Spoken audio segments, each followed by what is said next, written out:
প্রেম সাগরের জলে ডুবিলে নি কেউ ভাসতে চায়। ওরে কৃষ্ণ প্রেম সাগরের জলে ডুবলে নি কেউ ভাসতে চায়। বলে কৃষ্ণ প্রেম সাগরের জলে ডুবিলে নি কেউ ভাসতে চায়। যে পায় পদে পদে পায় কৃষ্ণ প্রেম সকলে পায়।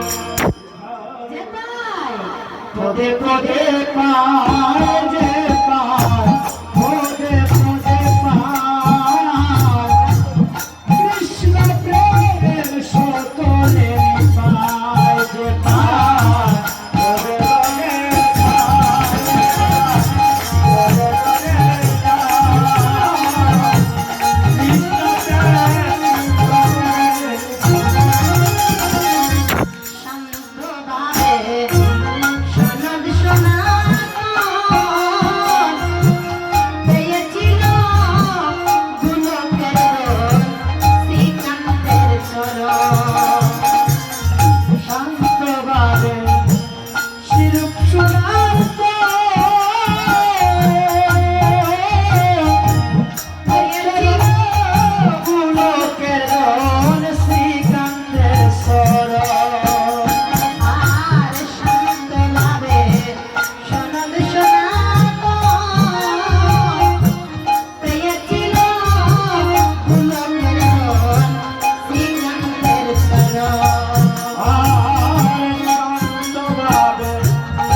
রামচন্দ্র রাজ্য ছেড়ে পালিয়ে গিয়েছিলেন, বনবাসে গিয়েছিলেন। যখন বনবাসে গিয়েছিলেন 14 বছর পর আবার সেই রামচন্দ্র ফিরে আসলেন। আসার পর তাকে মুকুটার মালা গলে পরিয়ে দেওয়া হয়েছিল। মা সেই মুকুটার মালা তার পরম ভক্ত হনুমানের গলায় দেওয়া হয়েছিল। হনুমানে কি করেছিল? দাঁত দিয়ে চিবিয়ে চিবিয়ে একটা পালাচ্ছে, একটা চিবাচ্ছে, একটা পালাচ্ছে। আর তা দেখে লক্ষণ ঠাকুরের কিন্তু খুব রাগ। আমি সিরিয়াল দেখি না, আর লক্ষণ ঠাকুরের কিন্তু খুব রাগ বাবা। তো লক্ষণ ঠাকুর আমার রাগান্বিত হয়ে বলে যে মূর্খ হনুমান, আমার